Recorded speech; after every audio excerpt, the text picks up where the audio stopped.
indeed. Ron Klipin is here, and we're going to talk about results that came in yesterday from Hyprop, and take a look at perhaps developments in that property sector and see if we can make any sense of a cautionary that we saw coming out of Hyprop yesterday. Ron, thanks very much indeed for joining us this morning. Now, Hyprop, 6.5% distribution yesterday, but they are promising more, 8 to 9% this year. Enough for you? Would you be stepping into it now? Godfrey, I think yield, it's all about yield. From my perspective, in terms of running portfolios, I'm on very, very defensive. I'm looking for good dividend yields. I'm looking for defensive plays.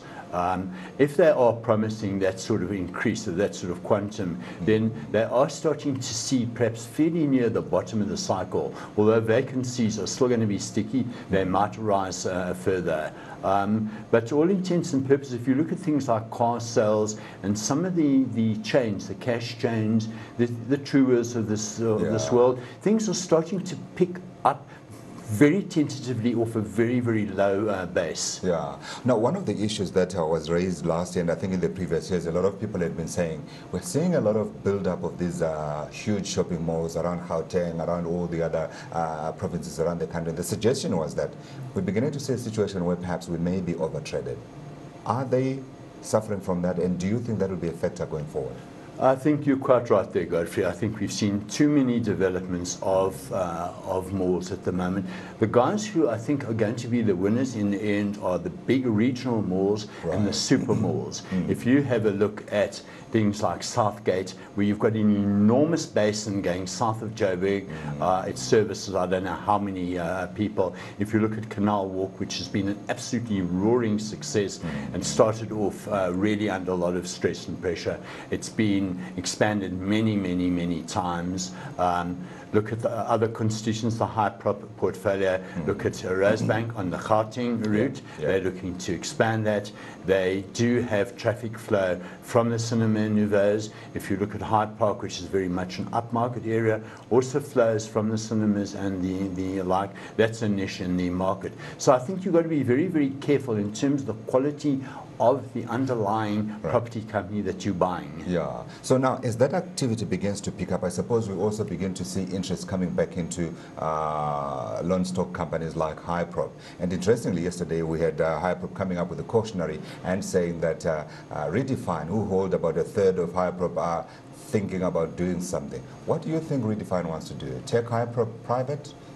Godfrey, that's a very interesting question. There are a number of scenarios out there. A number of years ago, probably about 3 years ago, 4 years ago, there was a bid to take out Hyprop and to bring it under the auspices of Redefine. Some of the major shareholders in the form, I think it was the PIC, Coronation, one or two others, did not let this deal go through. The minorities kiboshed that whole deal, so to speak. Then, whether indeed they would let a deal go through now would remain to be seen. There are a number of possible scenarios then. First of all, Redefine has got substantially bigger than when that first deal was mooted. They have absorbed Apex High under their belt. They're looking to grow critical mass. They're second to Growth Point now. And it's all about getting big market cap to get the tracker funds and the big institutions to follow.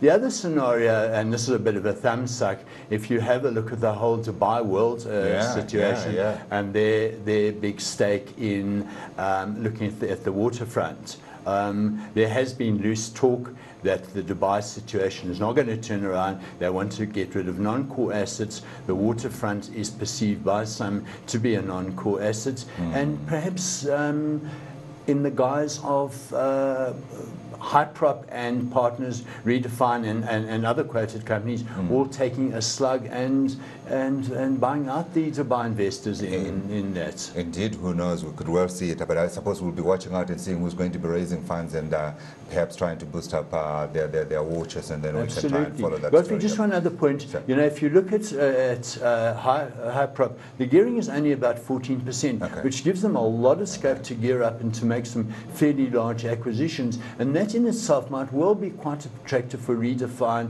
trying also to get to about the minorities. Bulk up again, Absolutely. and then let's see what you can do. Yes. Quickly now, Matrix coming up with results yesterday. Things are looking pretty good in the DRC, and it looks like a company of the future. I think so, Godfrey. What you're seeing is the beginnings of financial stability. You have seen the top-line revenue growing off a very low base by 140-odd%.